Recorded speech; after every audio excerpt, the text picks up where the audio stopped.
An isometric drawing is a three-dimensional representation of an object.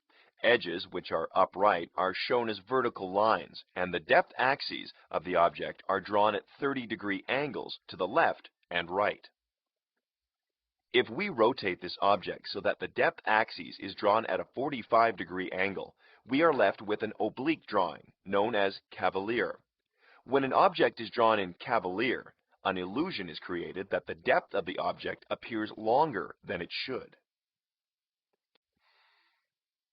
To correct this illusion, the depth measurements of the object are cut in half, and the object retains the appearance of its proper proportions. The technique of reducing the depth measurements by half produces an oblique drawing known as cabinet. Let's look at the three types of drawings again. The isometric drawing has upright edges and depth axes drawn at 30-degree angles.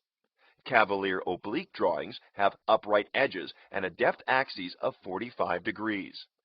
The cabinet oblique is the same as the Cavalier drawing, except its depth measurements are cut in half.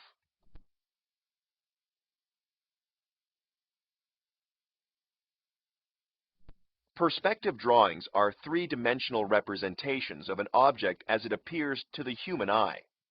All perspective drawings consist of a horizon line and one or more vanishing points. In order to create a one-point perspective drawing, we would start with the front face of an object facing us. Then, we would draw all depth lines converging to a single vanishing point on the horizon line.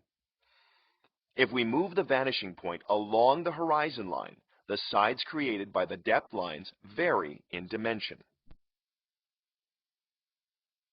You have probably already guessed that in order to create a two-point perspective, you will use two vanishing points. We start with a vertical line perpendicular to the horizon.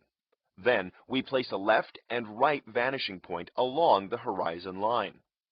Depth lines are drawn from the ends of the vertical line to the vanishing points. Vertical lines are then placed within the boundaries of each set of depth lines. More depth lines are drawn towards the vanishing points from the ends of the new vertical lines. The result is a three-dimensional object drawn in two-point perspective. By raising and lowering the horizon line, we are presented with multiple views ranging from bird's eye view, to normal eye view, to a worm's eye view.